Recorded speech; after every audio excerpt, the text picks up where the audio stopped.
लेकिन एक बड़ा सवाल है कि बांग्लादेश किस दिशा में जा रहा है। पाठशाला में अब अगला चैप्टर, बांग्लादेश में कट्टरपंथियों ने आग लगा दी। मुनीर का प्लान, यूनुस का एक्शन, मोदी का जवाब तैयार है क्या? पर्दे के पीछे से बांग्लादेश को क्यों जला रहा है मुनीर? क्या है असल प्लान? यूनुस मुनीर के अंदर पीएम मोदी का ऐसा खौफ, बांग्लादेश में कभी भी शुरू हो जाएगा मिशन धुरंधर क्या?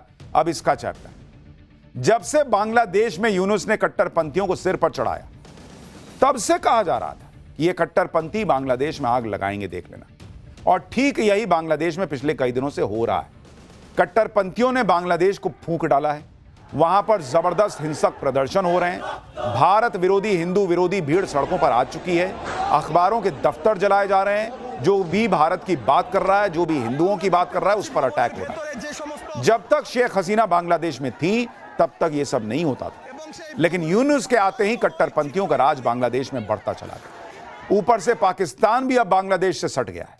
इधर मुनीर, उधर यूनुस, दोनों ने मिलकर बांग्लादेश को जलाने में कैसे अपने हाथ जो हैं वो आगे बढ़ा दिए हैं।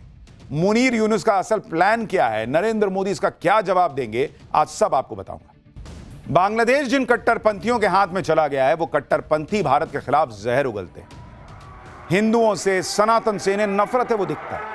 और इसी जहर और नफरत में ये कैसे बांग्लादेश में हिंदुओं को टारगेट कर रहे हैं। बांग्लादेश में भड़की हिंसा में पहला टारगेट हिंदू अल्पसंख्यक और भारत है। और उसके अलावा वो सभी लोग कट्टरपंथियों के निशाने पर आ चुके हैं जो इन कट्टरपंथियों की आंखों में खटकते हैं।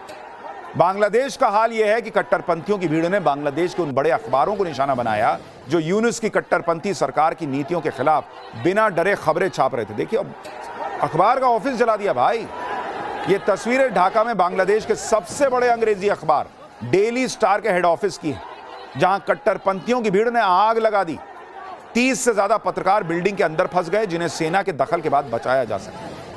कट्टरपंथियों ने इसी तरह अंग्रेजी अखबार न्यू एज के एडिटर नूरुल कबीर के घेर कर उन पर हमला कर दिया, जो बांग्लादेश में छपने वाले अखबारों की संस्था एडिटर्स काउंसिल के अध्यक्ष भी हैं और यूनुस सरकार को उसकी नीतियों के लिए अक्सर घेरते रहते हैं। इसी तरह बांग्लादेश के पॉपुलर अखबार प्रोथोम अलो के दफ्तर में पहले जमकर तोड़फोड़ की और फिर उसमें आग लगा दी। बांग्लादेश में भड़की इस हिंसा के पीछे जो सबसे बड़ी वजह है, वो है एक छात्र नेता उस्मान हादी की मौत। उसके बारे में भी आपको बताता हूं। 32 साल का शरीफ उस्मान बिन हादी बांग्लादेश के कट्टरपंथी संगठन इकबाल इनकलाब मंच का प्रवक्ता था। वो पिछले साल जुलाई में शेख हसीना सरकार के खिलाफ हुए प्रदर्शनों में कट्टरपंथियों का बड़ा चेहरा बनकर उभरा था। इन प्रदर्शनों की वजह से शेख हसीना सरकार का तख्ता पलट हुआ और शेख हसीना को देश छोड़ना पड़ा। उस्मान हादी भारत को दुश्मन देश की नजर से देखता था और अक्सर भारत के खिलाफ जहर उगलता था। बांग्लादेश में अगले साल फरवरी में होने वाले चुनाव में उस्मान हादी ढाका 8 से चुनाव लड़ने की तैयारी में था। हाल ही में उस्मान हादी ने ग्रेटर बांग्लादेश का नक्शा सर्कुलेट करने की वजह से सुर्खियां बटोरी थी। इस नक्शे में भारत के कुछ इलाकों को बांग्लादेश में दिखाया गया था। लेकिन 12 दिसंबर को उस्मान हादी को ढाका में बाइक पर आए हमलावरों ने गोली मार दी। हमले के वक्त उस्मान हादी ई रिक्शा में बैठकर कहीं जा रहा था। हमले के बाद हादी को ढाका मेडिकल कॉलेज ले जाया गया। हालत नाजुक होने पर इलाज के लिए सिंगापुर भेजा गया, लेकिन इलाज के दौरान उसकी मौत हो गई। अब यह भी देखिए कि जिस हादी की मौत के बहाने बांग्लादेश को हिंसा की आग में झोंक दिया गया है, उसमें भी भारत के खिलाफ माहौल बनाने के लिए कहा जा रहा है कि उस्मान हादी की हत्या का मुख्य आरोपी भारत भाग गया है। बांग्लादेश में जिस तरह से भारत विरोधी, हिंदू विरोधी हिंसा हो रही है, उसके पीछे मुनीर और पाकिस्तान का दिमाग होने का आरोप लग रहा है। क्योंकि इस बार बांग्लादेश में भड़का हिंसा का पैटर्न पिछले साल जुलाई में भड़की हिंसा से भी ज्यादा सोचा समझा और खतरनाक लग रहा है। कहा जा रहा है कि मुनीर और आईएसआई का मंसूबा बांग्लादेश में हिंसा भड़काकर कट्टरपंथियों को सत्ता में बिठाने का है। क्योंकि शेख हसीना के देश छोड़ने के बाद उनकी पार्टी आवामी लीग की पकड़ पहले ही कमजोर हो चुकी है और आवामी लीग पर बैन लगाकर उसके चुनाव में उतरने का रास्ता पहले ही बंद हो चुका है। इस सब के बीच शेख हसीना के बाद बांग्लादेश की दूसरी बड़ी नेता मानी जाने वाली खालिदा जिया की हालत भी नाजुक बनी हुई है, जिसकी वजह से उनकी पार्टी बांग्लादेश नेशनलिस्ट पार्टी भी कमजोर दिख रही है।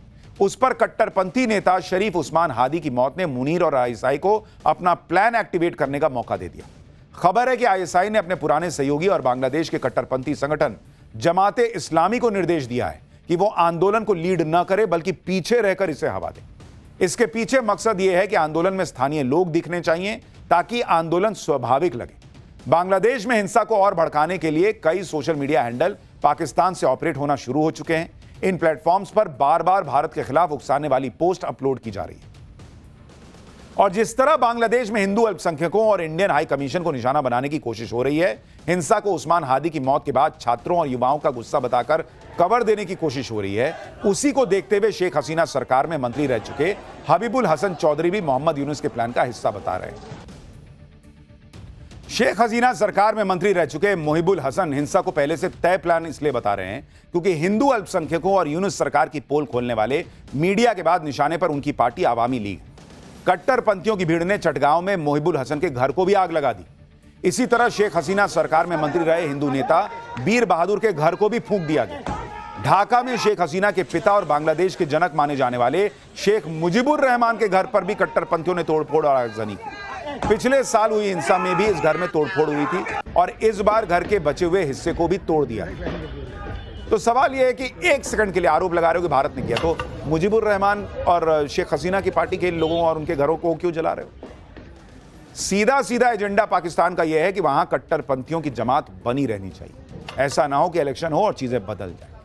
बांग्लादेश को भड़काकर भारत के खिलाफ करना यह पाकिस्तान का पुराना प्लान रहा। अब जब यूनुस जैसे कट्टरपंथी बांग्लादेश में आए हुए हैं तो फिर पाकिस्तान के लिए पुराना प्लान एक्टिव करने का अच्छा मौका है। इसलिए आप देखिए कि बांग्लादेश का हाल यह है कि वहां पर सिर्फ अंदर ही प्रदर्शन नहीं हो रहे, भारत के बॉर्डर तक प्रदर्शन हो रहे हैं। बॉर्डर तक मार्च निकाले जा रहे हैं। ये तस्वीरें बांग्लादेश के बेनापोल में भारत के बॉर्डर के पास की है, जहां प्रदर्शनकारियों ने मार्च निकाला और इसे लॉन्ग मार्च टू बॉर्डर नाम दिया। इस मार्च में भारत विरोधी नारेबाजी भी हुई। लेकिन बांग्लादेश में जो भी माहौल बनाया जाए, यूनुस और मुनीर जो भी प्लान बना ले, ये बात सबको पता है कि नरेंद्र मोदी अपनी तैयारी किए बैठे और अगर कुछ भी ऊपर नीचे हुआ तो फिर मुनीर और यूनुस दोनों के लिए अच्छा नहीं होगा। इसलिए आप देखिए कि बांग्लादेश में भारत विरोधी हिंसा पर वहां की अंतरिम सरकार के चीफ एडवाइजर ने तुरंत माफी मांग ली। अंतरिम सरकार के चीफ एडवाइजर ने कहा कि ढाका में कट्टरपंथी भीड़ ने जिस तरह पूरी रात उत्पात मचाया और अखबारों के ऑफिस और कल्चरल सेंटर जलाए, वो शर्मनाक है। आगे मोहम्मद यूनुस के एडवाइजर ने लिखा, काश वो धरती को खोदकर शर्म के मारे खुद को उसमें दफन कर पाते। तो शर्म इतनी आ रही है कि दफन करने की सोच रहे हो तो मोहम्मद यूनुस से बोलो कुर्सी छोड़ दें जब उनसे नहीं संभल रहा है। लेकिन ये सब नाटक भी तो करना है कि भाई बहुत शर्मिंदा है, ताकि दुनिया में ये मैसेज ना जाए कि यूनुस और मुनीर मिलकर करा रहे हैं। बांग्लादेश जानता है कि जिस पाकिस्तान के सहारे वो भारत के खिलाफ उछल रहा है, उस पाकिस्तान की अपनी कोई हैसियत नहीं, ना दुनिया में उसकी कोई इज्जत है। और मैं आपको यह साबित कर देता हूं, मैं अगला चैप्टर आपको दिखाता हूं कि पाकिस्तान की कोई हैसियत नहीं है। भारत को सम्मान, पीएम मोदी को अवार्ड, लेकिन पाकिस्तान को किसने गजब बेइज्जत कर दिया? किस मुस्लिम देश ने? मुस्लिम ब्रदरहुड भी काम ना आया। भिखारी पाकिस्तान को मुस्लिम देश ने ही कैसे औकात बता दी है, अब आपको दिखाता हूं। नरेंद्र मोदी दुनिया में भारत का जो डंका बजा रहे हैं वो दुनिया तो देख ही रही है। मुस्लिम देशों में नरेंद्र मोदी का ऐसा सम्मान हो रहा है जो सम्मान पाकिस्तान सपने में भी सोचे अगर तो हड़बड़ा के उठ जाए कि अरे इतना सम्मान हमको कोई कैसे दे सकता है।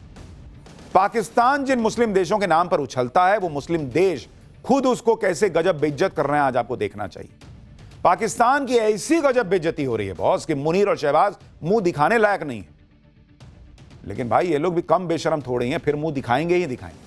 मुनीर जिस मुस्लिम देश को सबसे करीबी बताते नहीं थकता, उसी देश ने पाकिस्तान को झटका दे दिया है।